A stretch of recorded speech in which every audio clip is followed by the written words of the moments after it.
بسم اللہ الرحمن الرحیم الحمدللہ رب العالمین والصلاة والسلام علی الانبیاء والمرسلین اما بعد۔ اے عزیزو، آج ہم جس دور میں جی رہے ہیں وہ ایسا وقت ہے جہاں دنیا چمکتی ہے مگر جلانے کے لیے، دنیا سجاتی ہے مگر دھوکہ دینے کے لیے۔ ہم آج کے بیان میں سمجھیں گے کہ دنیا کی حقیقت کیا ہے، اس کی چمک دمک کے پیچھے کیا چھپا ہے، اور کیسے اولیاء، انبیاء اور اہل معرفت نے دنیا سے بچ کر اللہ کو پایا۔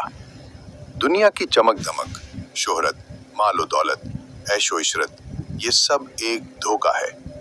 جسے حقیقت سمجھا جاتا ہے، در حقیقت وہ ایک عارضی فریب ہے۔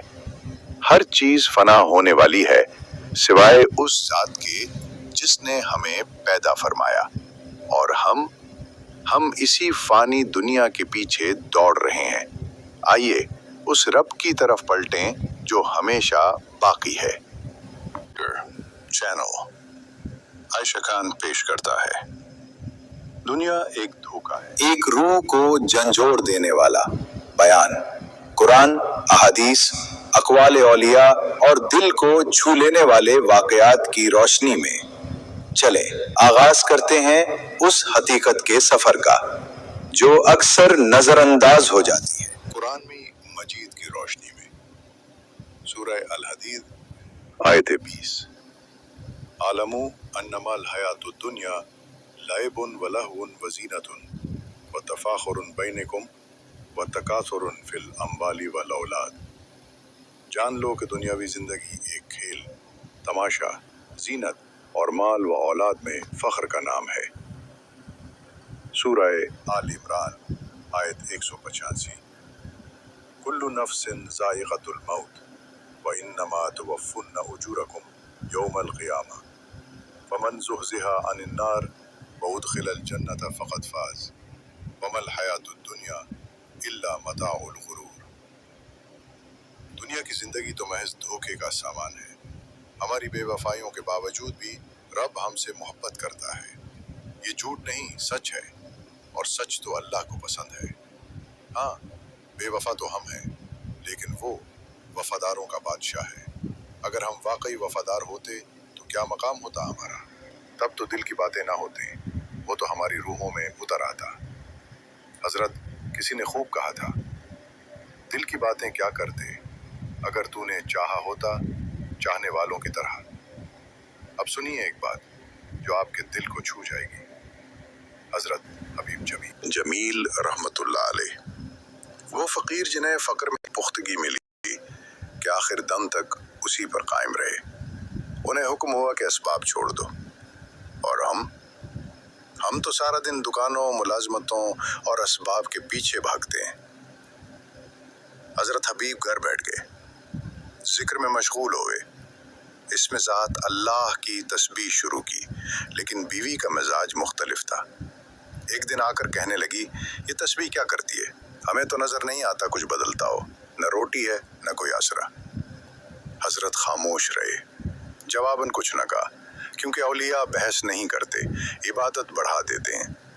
صوفی پہلے نوافل پڑھتے ہیں، پھر دعائیں کرتے ہیں، یا رب دل میں ہو یاد تیری اور گوشائے تنہائی ہو۔ اگلے دن بھی جنگل میں چلے گئے، اللہ اللہ کرتے رہے۔ رات کو گھر آئے، بیوی نے پھر وہی سوال کیا، مزدوری کی؟ حضرت نے کہا کی، لیکن جس کے لیے کی ہے وہ بڑا کریم ہے، مجھے مانگتے ہوئے شرم آ گئی۔ بیوی بولی، اچھا تو کل جا کر 2 دن کی مزدوری مانگنا، ورنہ کسی اور کے ہاں کام کرنا۔ تیسرا دن آیا، پھر اللہ اللہ، پھر رات ہوئی، اب دل گھبرا رہا تھا، بیوی کو کیا جواب دوں گا؟ فیصلہ کیا آدھی رات کو گھر جا، لیکن جب پہنچے تو کیا دیکھتے ہیں، گھر سے خوشبو آ رہی ہے، چولہا جل رہا ہے، حیران ہو گئے تو بیوی خوش، نئے کپڑے پہنے ہوئے۔ پوچھا یہ سب کیسے؟ بیوی بولی، تمہارا مالک واقعی بہت کریم ہے، سب کچھ بھیج دیا، بلکہ تمہارے لیے پیغام بھی آیا ہے، حبیب کام میں کوتاہی نہ کرنا، مزدوری ہم سے چھوٹنے نہیں دیں گے۔ والو رب کو یاد کرو، وہ پاک ہے، سب کچھ تمہارے لیے ہے۔ صرف نماز نہ چھوڑو، قرآن پڑھو، تسبیح کرو، درود پڑھو۔ آنکھوں میں جو آنسو آئے وہ خالی نہیں جائیں گے۔ جب تک سانسیں چل رہی ہیں اپنے رب کی یاری کو نبھاؤ۔ یہ سانسوں کی یاری ہے، نہیں معلوم کب یہ درخت کی ٹہنی ٹوٹ جائے اور ہم قبر میں جا گریں، اس لیے جنجالا والے چھوڑو، اللہ نال یاری لالو۔ صحیح بخاری۔ الدنیا سجن المؤمن و جنت الکافر۔ دنیا مومن کے لیے قید خانہ اور کافر کے لیے جنت ہے۔ 2 ترمذی شریف۔ لو کانت الدنیا تعدل عند اللہ جناح بعوضۃ ما سقی کافرا منہا شربۃ ماء۔ اگر دنیا اللہ کے نزدیک مچھر کے پر کے برابر بھی ہوتی تو کافر کو ایک گھونٹ پانی نہ دیتا۔ حضرت علی کرم اللہ وجہہ ہے۔ دنیا ایک سانپ کی مانند ہے، باہر سے نرم، اندر سے زہر سے بھرا ہوا۔ کتاب نہج البلاغہ۔ حضرت شیخ عبد القادر جیلانی ہے۔ دنیا کی محبت دل کو اندھا کر دیتی ہے، اور دل جب اندھا ہو جائے تو رب کا جمال کیسے دیکھے۔ کتاب الفتح الربانی۔ داتا گنج بخش کشف المحجوب ہے۔ دنیا اور دین ایک ترازو کے 2 پلڑے ہیں، ایک بھاری ہو جائے تو دوسرا ہلکا پڑ جاتا ہے۔ امام غزالی ہے احیۃ العلوم میں۔ دنیا کی مثال ایک سایہ دار درخت کی ہے، تھوڑی دیر کا سایہ ہے پھر رخصتی ہے۔ حضرت ابراہیم بن ادھم ہے، بادشاہ تھے، دنیا کی ہر نعمت ان کے پاس تھی۔ ایک رات محل کی چھت پر شور سنائی دیا، پوچھا کیا ہے؟ کہا گیا اونٹ کھو گیا ہے، اسے تلاش کر رہے ہیں۔ حضرت نے حیرت سے کہا اونٹ محل کی چھت پر؟ ندا آئی تو بھی رب کو تخت و تاج میں تلاش کر رہا ہے۔ اسی لمحے سب کچھ چھوڑا، فقیر بن گئے۔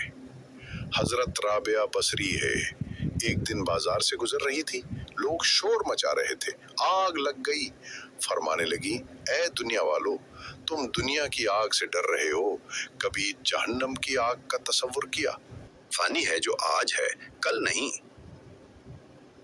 2 رویہ زندگی۔